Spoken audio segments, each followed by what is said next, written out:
રાતે આપણે ઉજન ઉઈ ગયા હતા અને મારા નીકળ્યા થયું. આપણે ઉજન પાસ કરીને દેવાસ પાસ કરીને પછી હવે આપણે ઝાંસીવાળા રસ્તે 100 કિલોમીટર હાલ્યા થયું. ગંભીરભાઈ ઘડી ગાડી હાંકે છે, આપણે બેઠા થયું.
ફરી ફરી કરતા નહીં.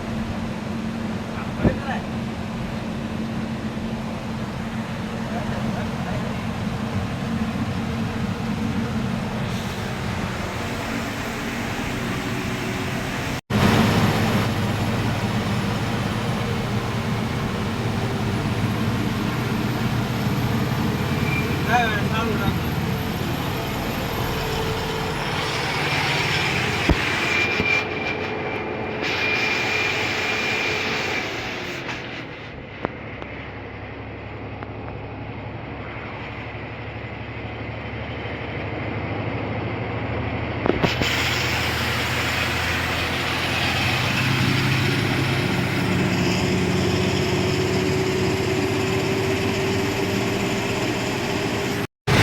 આપણે ઝાંસી પહોંચવા આવ્યા અને ઘાટ આવે છે બહુ જોરદાર, નદી ને ઘાટ બે.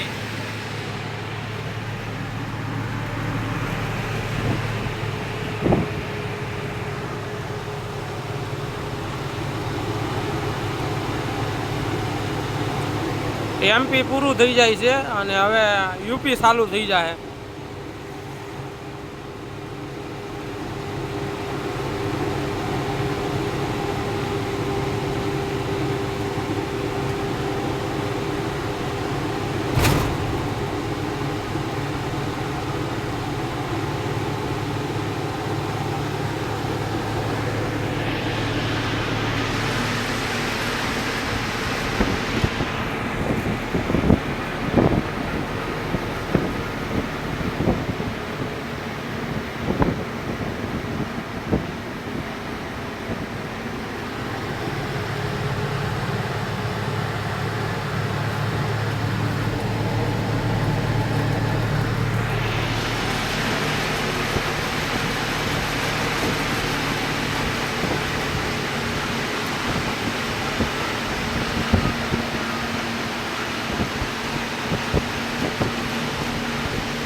કાલ સાંજે આપણે કાંઈ વિડીયો બનાવવાનો ટાઈમ હતો નહીં, પછી હોઈ ગયા હતા અને આપણે અત્યારે કાનપુર પહોંચવા આવ્યા છીએ અને 2 રસ્તા જાય છે. હવે આમાં તો કંઈ નક્કી નથી થતું અત્યારે કે અયોધ્યાથી હાલવાનું થાય કે પછી ગોરખપુરથી. અયોધ્યાથી 50 કિલોમીટર ઓરું પડે છે. આપણે કાનપુર પહોંચવા આવ્યા છીએ અત્યારે અને હાલવાનું છે આપણે ગંભીરભાઈ ગાડી આપે છે.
આપણે અયોધ્યા પહેલા તરી જવાનું છે. રસ્તો બહુ ખરાબ છે એટલે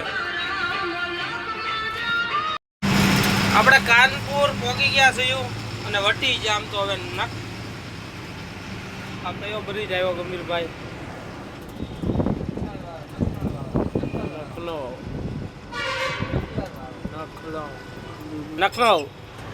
નખનઉ પૈગા આપણે.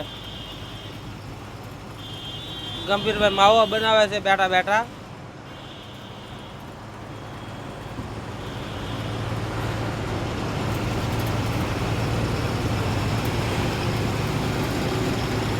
આપણે નખનઉ પૈગા છીએ. હવે આપણે એક્સપ્રેસ પકડવાનો છે. ડાયરેક્ટ નીકળવાનું છે આપણે ગોરખપુર. ગોરખપુરથી પછી આપણે નેપાળ 100 કે 150 કિલોમીટર જેવું છે. આપણે નેપાળની અંદર જવાનું છે.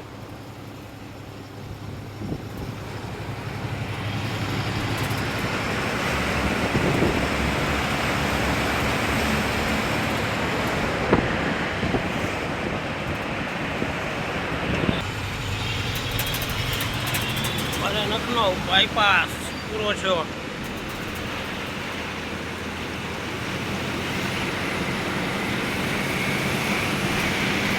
આજે મારું ગંભીર સડી જવાનું હો. આમથી આવતા હોય તો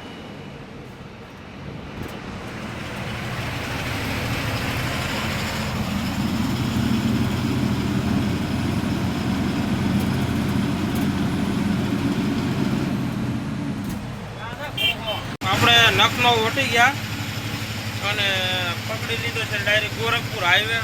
ગોરખપુર છે આપણે અહીંથી 260.